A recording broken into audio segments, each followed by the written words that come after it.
বিশ্বকাপে যে 15 জন যাচ্ছেন তাদের মধ্যে ব্যাটসম্যানদের আলোচনা আমরা করেছি যে ব্যাটসম্যানদের কেউই আসলে খুব বেশি আশা দেখাতে পারছেন না।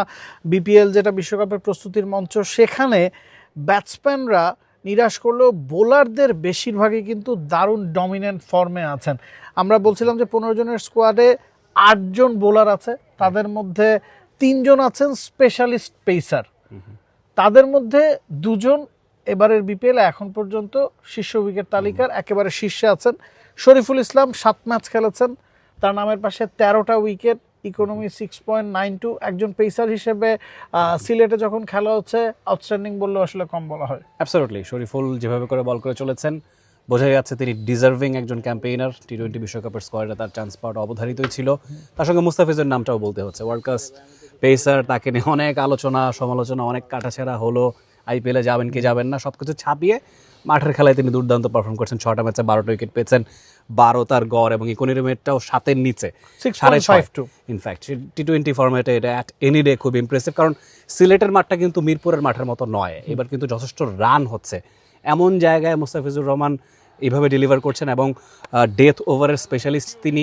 18th ওভারে 19th ওভারে যখনই তিনি আসছেন ম্যাচের ভাগ্য বদলে দিচ্ছেন। এবং মুস্তাফিজকে পরিসংখ্যান দিয়ে মাপলে শুধু চলবে না। মুস্তাফিজ দেখা যাচ্ছে পাওয়ার প্লে শেষ ওভারটা করছেন এবং মিডল ওভারে একটা ওভার করে দিচ্ছেন, আবার ডেথে 2টা ওভার করছেন, এবং ডেথে যখন আস্কিং রান রেট 10 থাকছে ইজিলি তিনি ম্যাচ জিতিয়ে দিচ্ছেন। তো শুধু পরিসংখ্যান দিয়ে মুস্তাফিজকে মাপলে ভুলই হবে।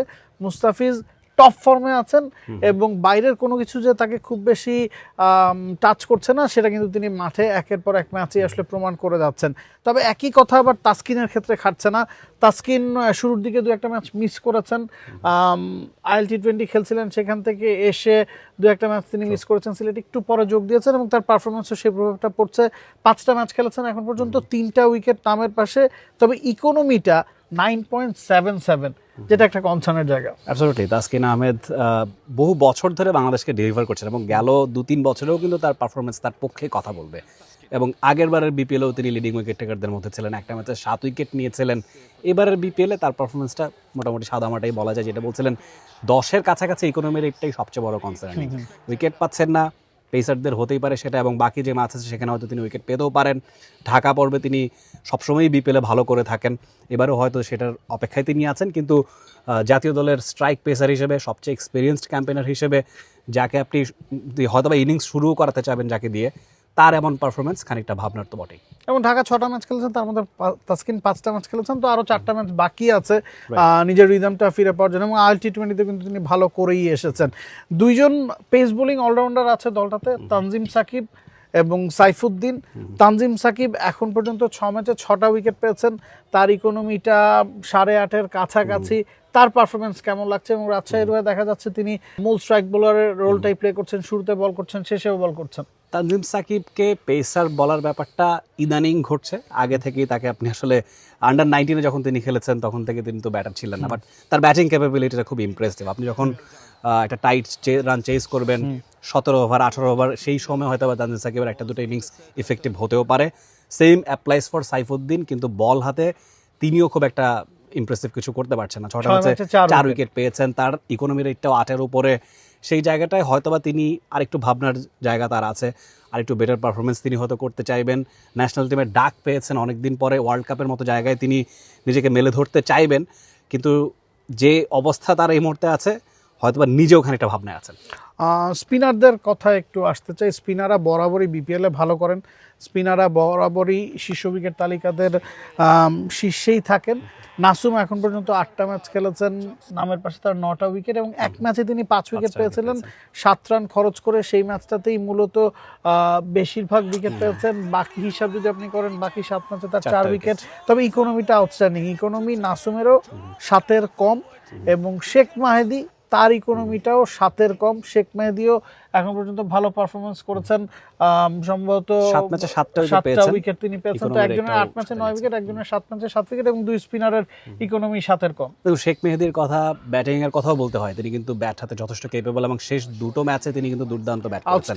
এবং যেই 7 জন ব্যাটারকে নিয়ে আমরা ডিসকাস করলাম খানিক আগে, তাদের থেকেও অনেকের বেটার, গড় ভালো, রানও উপরের দিকে 100 উপর আছে রান ইতিমধ্যেই করেছেন। অ্যাবসলিউটলি। তো এবং বাকি ম্যাচগুলোতেও তার ব্যাটিংটা নিশ্চয়ই পেতে চাইবে তার দল। সেই জায়গায় শেখ মেহেদী একজন ট্রু টি-20 অলরাউন্ডার। আমাদের সাকিব আল হাসানের পরে আমাদেরকে অনেক খুঁজতে হয়েছে একজনকে।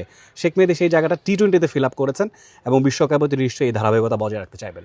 এবং এর বাইরে যে 7 জনের কথা বললাম তার বাইরেও একজন আছেন, তিনি এবারে বিপিএল খেলছেন না, তিনি বিগ ব্যাশে আছেন এবং বিগ ব্যাশ মাতাচ্ছেন রিশাদ। 8টা ম্যাচ খেলেছেন, 11টা উইকেট পেয়েছেন। হোবার্ট হারিকেন্স পয়েন্ট টেবিলের শীর্ষস্থানে আছে এবং রিশাদ উইকেটের দিক থেকে বলুন, ইকোনমির দিক থেকে বলুন, একেবারে দুটা তালিকাতেই বিগ ব্যাশ মাতাচ্ছেন। তার ইকোনমি 7.63, 8 ম্যাচে 11 উইকেট নিয়েও কিন্তু টপ উইকেট টেকার তালিকাদের উপরের দিকেই আছেন এবং he has been terrific. Absolutely ঠিক। এই যে এইখানটায় দাঁড়িয়ে আমাদের ক্যামেরা আছে যেখানে, মঈন আলীর সঙ্গে কথা হচ্ছিল, তাকে জিজ্ঞেস করছিলাম যে বাংলাদেশের ভবিষ্যৎ টি-20 সুপারস্টার কে হতে যাচ্ছে।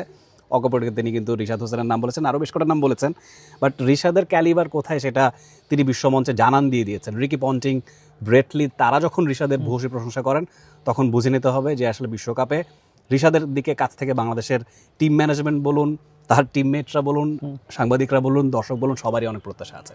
অবশ্যই ব্যাটসম্যানরা আশা না দেখালেও বোলাররা যথেষ্ট ভালো পারফর্ম করছেন এবং বোলারদের ওপর আপনি ভরসা কিন্তু রাখতেই পারেন। যেই 15 জনের দল ঘোষণা করেছে সেখানে 8 জন বোলার আছেন এবং তাদের মধ্যে 2-1 জন ছাড়া বাকি সবাই টপ ফর্মে আছেন।